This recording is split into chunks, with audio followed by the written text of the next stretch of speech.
how to fix error applying security failed to enumerate objects in the container.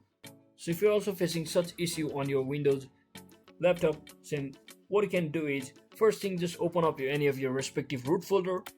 So for example, this is the folder which is causing that problem, in which I'm facing that problem. So what I will do is just come over to its properties, and once I'm inside of properties, just select this security option over here. So once you're inside here, now just click on this advanced option over here, and once you're inside here, what you need to do is just click on change at the top, which is the owner name, and simply click on advanced once again. And from over here, click on this find now button over here, and simply select your username or everyone. So I will simply select my username, for example, over here.